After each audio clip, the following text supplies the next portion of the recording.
is up, fight fans? I am Jason Burgos for Sherdog.com, and tonight's guest is competing at the UFC's latest visit to North Carolina for UFC on ESPN Plus 24 on January 25th. On that night, he will face another highly touted rising prospect in Brazilian Felipe Colares, and that man is Montel Quick Jackson. Montel, what is up, and thanks for giving me some time tonight. Thank you guys for having me, man. How you guys doing? I'm good. I'm good. Now, I have, of course, I want to talk about your career. You know, this fight coming up, a whole lot of things. But I first have to talk about a shocking development from your recent interview with Mike Heck that hurt my heart. You told Mike you are not an interview guy. I am now crestfallen as I try to interview you tonight, knowing that you're not big into interviews. So please tell me, what is it about interviews you're not a big fan of doing? I don't like me per se, man. I'm a pretty much like a private person. Hmm. So like, and then I don't believe in like selling myself to people. Okay. Either you like me, or you don't like me. It's not like I got no intention of making someone like me that don't like me. Like I can care less. Like and then too, like I figure I can find something better to do than playing around talking to people and giving people clickbait, man. Do you feel you're not an interesting enough person? I mean, I'm sure you're an interesting person. You're a UFC fighter. You've got a lot of good stuff to talk about. I do, but it's just some things are best left unsaid. Well, fair enough. Now, what is your experience like then for fight weeks and media days? At least for something like this, it's kind of a control situation where you are, at your home or the gym or wherever you want to be. It's personal, but impersonal. Wait, hold on for a second. Okay. It's personal, but impersonal, through Skype. For media days, it could be like an onslaught of interviews, one after the other. And it will only get more so as you continue to have success. Are you also not too big on media days? Are you a media day guy too, or do you kind of have fun with the media days? No, uh-uh. Man, I try to do is like I only try to do whatever is required, man. Nothing more, nothing less, man. I'd rather just spend that time, focusing and preparing. I was talking to Sadiq Yusuf a few, last week, and he was talking about there's some parts of the sport, when he was coming up, growing up, and envisioning his future being in the UFC, being a fighter, and he envisioned those kind of things too, being mobbed by people in the lobby in the hotel, and these kind of situations, the fame that comes with growing as a UFC fighter. But for you, it's a very different thing. Like, was that when you signed with the UFC and everything like that? Was that a fear or concern you had in you that now you're going to become much more famous and now you have to confront these things? Is that one of the uneasy things about fame and success for you? It is, man. But with all things, I take it as it comes. But to be honest with you, man, I like to be like a regular guy, man. Treat me like a regular guy. I just want to just walk down the street, enjoy myself. Whether someone comes up and asks for a picture or whatever, I'd be more happy to give it to them. But I just don't really too much like look forward to that part of fame and Mm. success.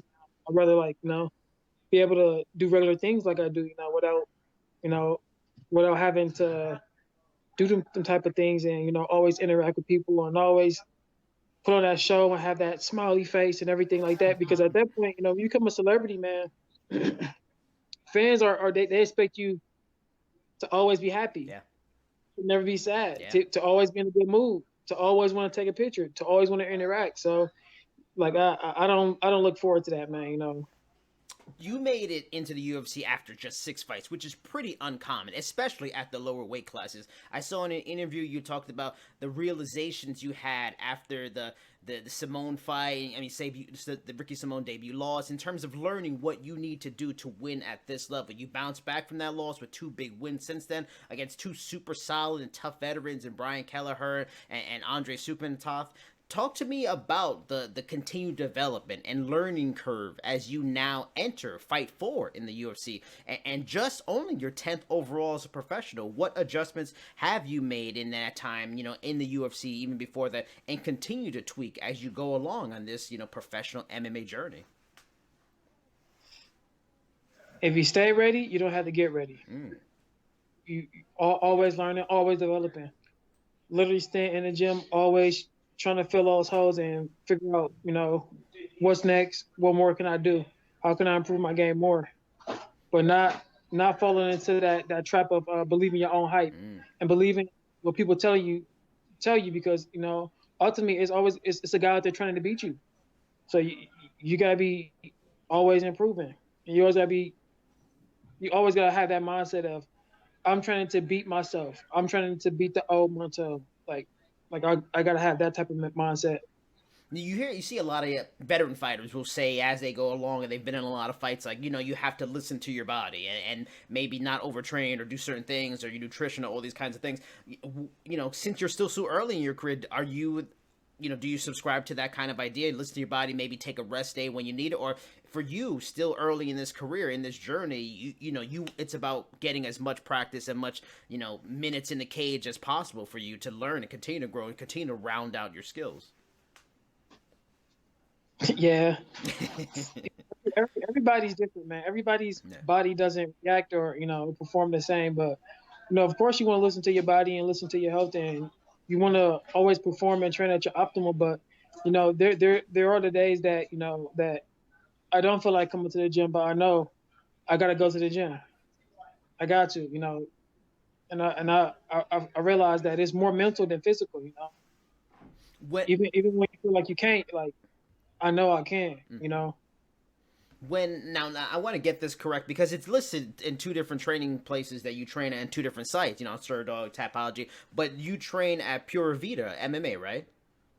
Yeah, I train at Pura Vida MMA. Now talk to me about your experience with Pura Vida because I just talked to a teammate of yours at O'Day Osborne last week. He left a major gym at Rufus Sport to go there. He loves going, being there going from a rigid kind of regimented style that you seem to get at Rufus Sport to now he's at a place where he feels he can really shine being himself and coaches that push to let guys develop their own unique fight style. Are you in the same kind of belief, like being at Pure Vida, you can kind of just be yourself and you develop your own style? Do you enjoy, training with the guys there? Yeah, man, it's all about the culture and the atmosphere. You gotta place yourself in an environment in which you can grow. Because if you're not, it's just gonna be a detriment to your career into like your mental fortitude. So of course, like you gotta go where you feel the love. You gotta go where people want to see you win, whether they with you or without you. They want to see you win. Like you gotta go where you're gonna have your toughest challenges, your toughest critics, Mm. only for your benefit. So yeah, hell yeah, everybody's experience is gonna be different, man. Like I can't say whether it's here nor there, but the whole reason why I had left my original gym in which I began training with at Reds is only because that they they couldn't provide me with which what I needed to go to that next level.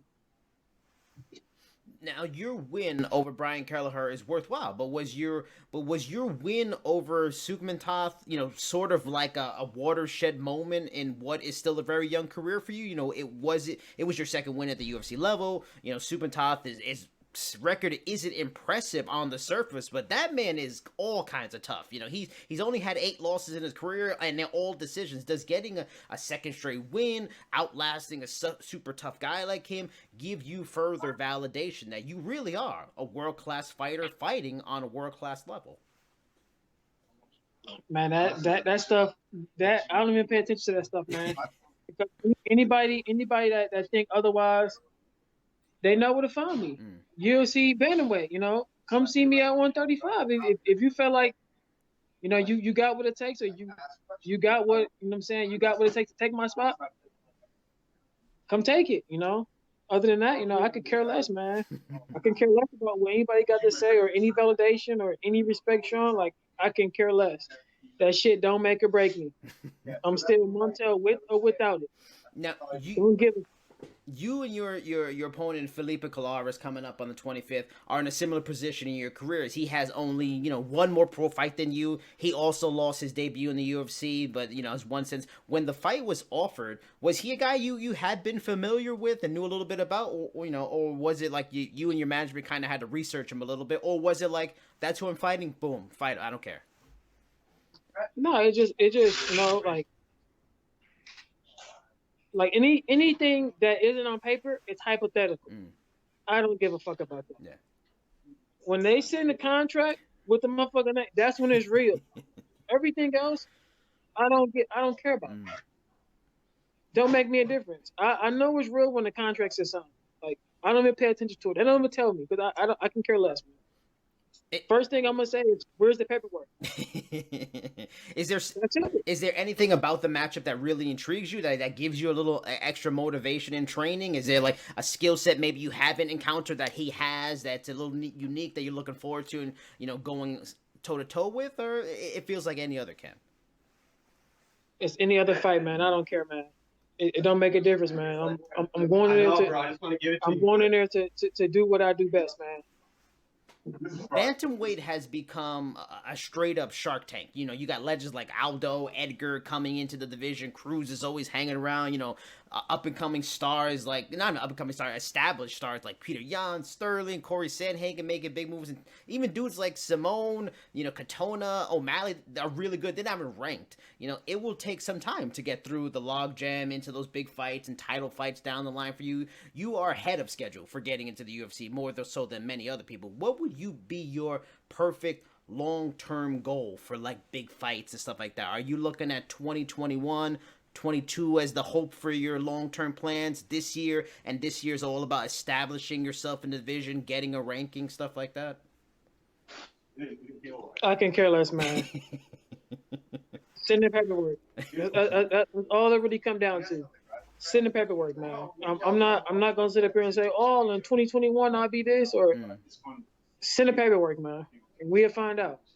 I'm speaking of sending the paper. How many papers would you like to get this year? A lot of fighters like to stay active. Are you the kind of guy you want to fight at least 3, 4, maybe 5 times this year?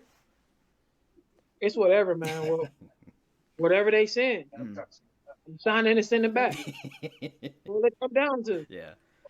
From what I can tell, you are not a big social media guy. Moreover, we talked about not big into interviews and the media stuff. The UFC continues to head in a direction of over the top fight promotion and social media beefs and fight booking through social media. How do you navigate that side of the sport if you are not too much into that stuff? Do you feel like you have to be begrudgingly into doing that kind of stuff and the social media stuff?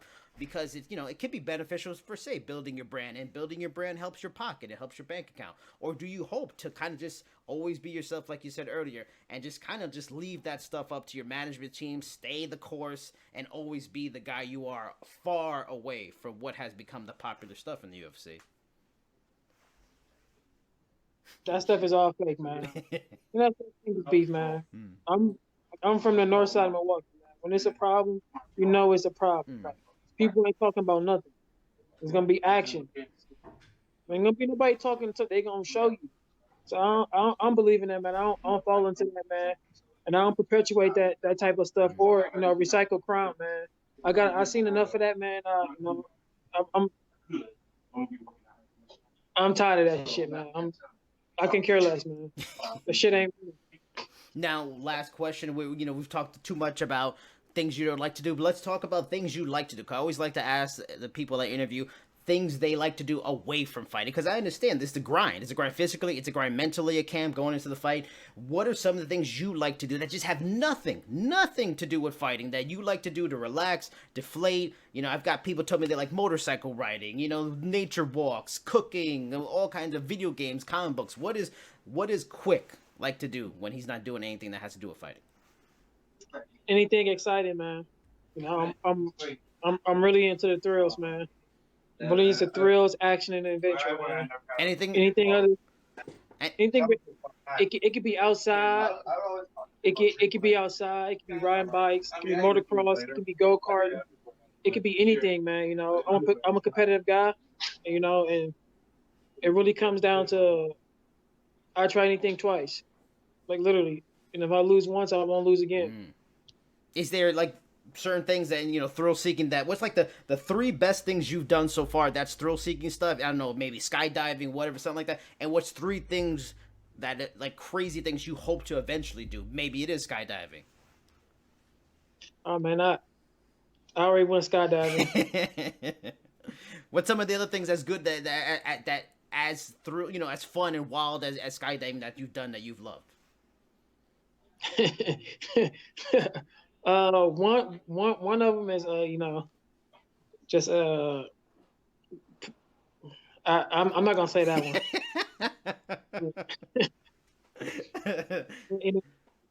Riding motorcycles, Okay. riding some motorbikes, some dirt bikes, that type of stuff, and then just I don't know, anything new, man, anything new and exciting.